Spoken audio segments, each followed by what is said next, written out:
সিয়ামের সমপর্যায়ে কোনো ইবাদত নেই। মুআজ বিন জাবাল রাদিয়াল্লাহু তাআলা আনহুকে রাসূল সাল্লাল্লাহু আলাইহি সাল্লাম বললেন, হে মুআজ, আলা আদুল্লুকা আলা আবওয়াবিল খাইর, আমি কি তোমাকে কল্যাণের সব দরজার কথা বলে দেব না? উত্তম আমলের কথা, কল্যাণ তুমি পাইবে এরকম কাজের কথা, এমন আমলের কথা আমি কি তোমাকে মুআজ বলে দিব না? বলতু ইয়া রাসূলুল্লাহ, মুআজ বলে, হে আল্লাহর রাসূল, আপনি আমাকে বলুন কি এমন আমল করলে আমি কল্যাণ পাবো, কি এমন আমল করলে আমি সুখী হতে পারবো, এই আমলগুলো আমাকে বলে দিন। মুআজ বিন জাবাল রাদিয়াল্লাহু তাআলা আনহুকে রাসূল সাল্লাল্লাহু আলাইহি সাল্লাম বলল, হে মুআজ, as-সিয়ামু জুন্নাহ, সিয়াম হলো ঢাল স্বরূপ, যে ডাল দিয়ে তুমি জাহান্নাম থেকে বাঁচতে পারবে। যুদ্ধের ময়দানে মুআজ যে ডাল হাতে নিয়ে তুমি শত্রুর হাত থেকে বাঁচো, সিয়াম যদি তুমি পালন করো, তাহলে কিয়ামতের ময়দানে ওই সিয়াম দ্বারা জাহান্নাম থেকে তুমি বাঁচতে পারবে মুআজ। শুধু তাই নয়, as-সাদাকাতু তুতফিউল খতিয়াতা কামা ইউতফিউল মাউন নার। হে মুআজ, এই রমজান মাসে বেশি বেশি দান করো। যদি তুমি দান করো তাহলে তোমার পাপ মিটে যাবে। আগুন যেমন শুকনো কাঠকে পুড়ে ছাই করে দেয়, ঠিক তেমনি ভাবে তুমি যদি দান করো, তোমার গুনাহগাতা মুছে যাবে, তোমার গুনাহ শেষ হয়ে যাবে। বেলাল রাদিয়াল্লাহু তাআলা আনহু, তার কোনো কাপড় নেই, তার কোনো সম্পদ নেই। সে বেলালকে ডেকে রাসূল বলল, ইয়া বেলাল আনফিক, ইয়া বেলাল, এই বেলাল তুমি খরচ করো আল্লাহর রাস্তায়, তুমি আল্লাহর রাস্তায় দান করো। আল্লাহ রাস্তায় দান করলে আল্লাহর ধনভাণ্ডারের কোনো কমতি নাই। আর রমজান মাসে যদি আপনি দান করতে পারেন, তাহলে তো কোনো কথাই নেই। রমজানে আপনি যত বেশি দান করতে পারেন, যত বেশি দান করতে পারেন, এর চাইতে শত শত গুণ ওই দানের নেকিকে রব্বুল আলামিন বৃদ্ধি করে আপনার আমলনামায় দিয়ে দিবে। অতএব রমজানে অনেক বেশি দান করতে হবে। রাসূল সাল্লাল্লাহু আলাইহি সাল্লাম মুআবিয়া রাদিয়াল্লাহু তাআলা আনহু, আবু উমামা রাদিয়াল্লাহু তাআলা আনহু একদিন রাসূলকে জিজ্ঞাসা করলেন, হে আল্লাহর রাসূল, আপনি আমাকে একটি আমলের কথা বলুন।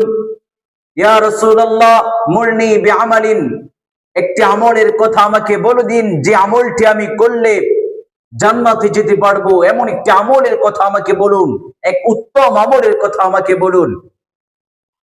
ক্বালা আলাইকা বিস-সাওম ফাইন্নাহু লি আইদলা লাহু।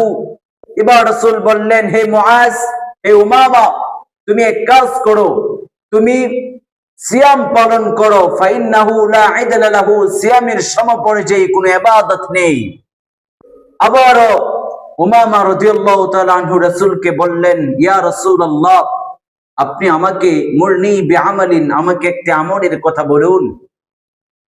ক্বালা আলাইকা বিস-সাওম ফাইন্নাহু লা আইদলা লাহু। রাসূল বললেন, হে উমামা, তুমি সিয়াম পালন করো। সিয়ামের সমপর্যায়ে কোনো ইবাদত নেই। ইবাদতের জগতে সিয়ামের সমপর্যায়ে কোনো ইবাদত নেই। শ্রেষ্ঠ ইবাদত হলো সিয়াম। মাহে রমজানে সিয়াম পালন করো, সাপ্তাহিক সিয়াম পালন করো। ইবাদতের জগতে সিয়ামের সমপর্যায়ে কোনো ইবাদত নেই। দুইবার রাসূলকে জিজ্ঞাসা করলেন, তৃতীয়বার বললেন, ইয়া রাসূলুল্লাহ, মুরনি বিআমালিন, আপনি আমাকে একটি আমলের কথা বলুন। ক্বালা আলাইকা বিস-সাওম ফাইন্নাহু লা মিথলা লাহু।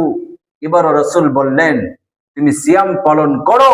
তিনবারের সময় রাসূল বললেন, তুমি সিয়াম পালন করো। ইবাদতের জগতে সিয়ামের সমপর্যায়ে ইবাদত নেই।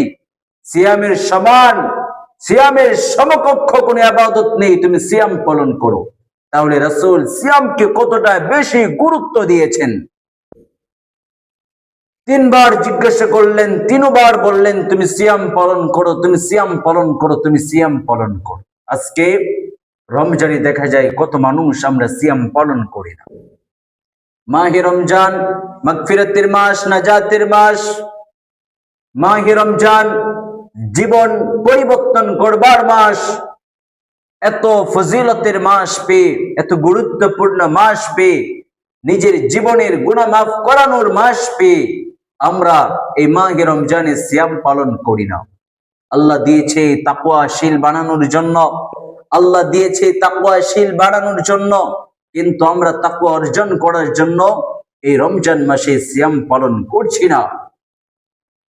বাকি 11 মাস যেমন চললাম এখনো ঠিক তেমন ভাবেই চলতেছি। তাহলে যুবক কেমন করে হবে বলো? 11 মাস তুমি তো গুনাহ করেছো, নারী দেখেছো, অনেক অত্যাচার জুলুম করেছো, তুমি অনেক কিছুই করেছো। 11 মাসে একটা মাস সংশোধন হওয়ার মাস, একটা মাস নিজেকে পরিবর্তন করাবার মাস, একটা মাস নিজেকে গুটিয়ে নেওয়ার মাস, তাকওয়া অর্জনের মাস, জান্নাত লাভের মাস। এই একটা মাস যদি তুমি ইবাদত করতে পারো তাহলে তুমি জান্নাতি হতে পারো। একটা মাস যদি তুমি সিয়াম পালন করো তাহলে তুমি জাহান্নাম থেকে বাঁচতে পারবা। একটা মাস যদি তুমি সিয়াম পালন করো তাহলে ঈমানদার হতে পারবা, মুত্তাকী হতে পারবা। আর মুত্তাকির জন্যই আল্লাহর জান্নাত, মুত্তাকির জন্যই আল্লাহর জান্নাত। একটা মাস সিয়াম পালন করো, আল্লাহ বলে 1 মাস সিয়াম পালন করবা তোমাকে আমি মুত্তাকী বানাইবো। তোমাকে মুত্তাকী বানাইয়া আমি জান্নাতের টিকিট দেব, জান্নাতের ভিসা দিয়া তোমাকে আমি জান্নাতীদের কাতারে, জান্নাতি খাতায় তোমার নামটা আমি লিখে রাখব। সম্মানিত উপস্থিতি, সবচাইতে ইম্পর্টেন্ট কাজ হলো রমজানে সিয়াম পালন করা। এর চাইতে ইম্পর্টেন্ট কোনো কাজ হতে পারে? ব্যবসা, আপনি তো বিজনেস করেছেন অনেক সময়, আপনি জব করেছেন, আগে করেন নাই? একটা মাস আপনি ছেড়ে দেন সবকিছু, দেখেন চলে কিনা। একটা মাস রমজানের জন্য প্রস্তুতি নিতে হবে। দেখেন, একটি কথা বলি, রমজান মাস যখন আসে তখন কিন্তু মানুষ প্রস্তুতি নেই। কেউ ব্যবসার প্রস্তুতি নেই, কাপড়ের দোকান প্রস্তুতি নেই। ও জানে রমজান চলে এসেছে, মানুষ এখন মার্কেট করবে।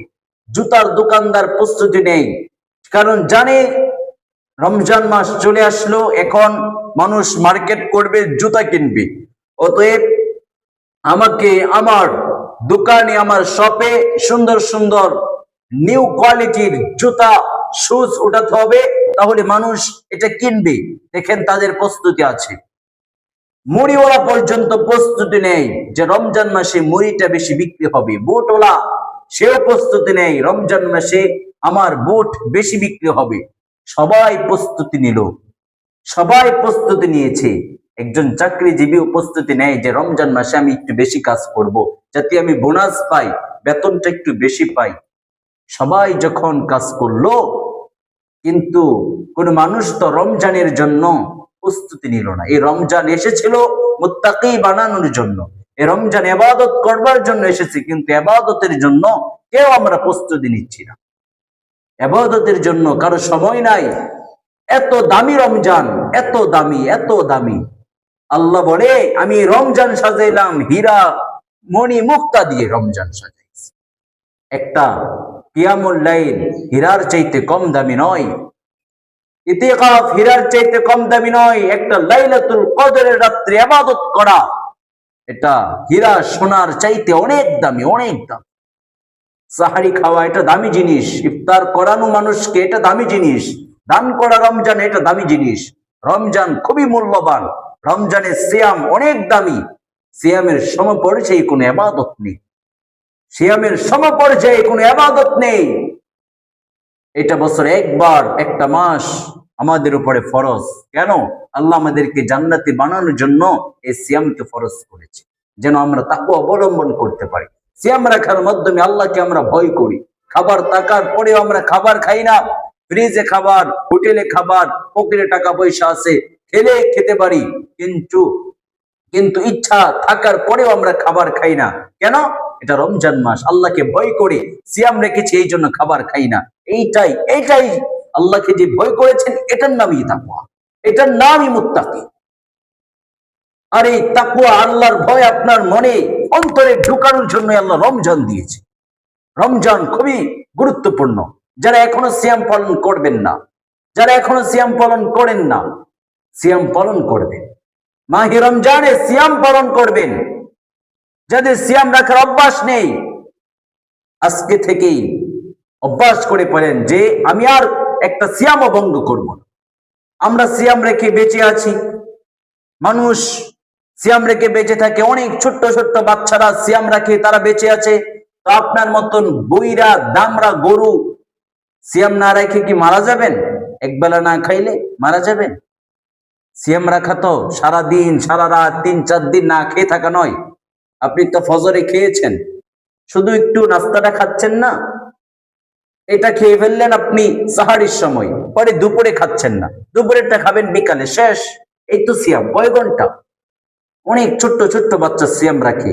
আপনারা শরম করেন, আপনি সিয়াম রাখতে পারেন না? এত ফজিলতের ইবাদত, এত গুরুত্বপূর্ণ ইবাদত, এই রমজানের এত মর্যাদা, এত পাওয়ার, এত ফজিলত, আপনি সেই ফজিলত থেকে বঞ্চিত হচ্ছেন।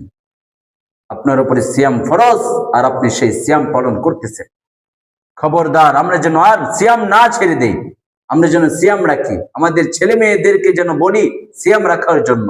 ছোট ভাইকে বলবো, বোনকে বলবো, যারা পরিবারে সিয়াম রাখে না, এলাকাতে যারা সিয়াম রাখে না, বন্ধু বান্ধব সবাইকে বলবো এই সিয়াম রাখার জন্য।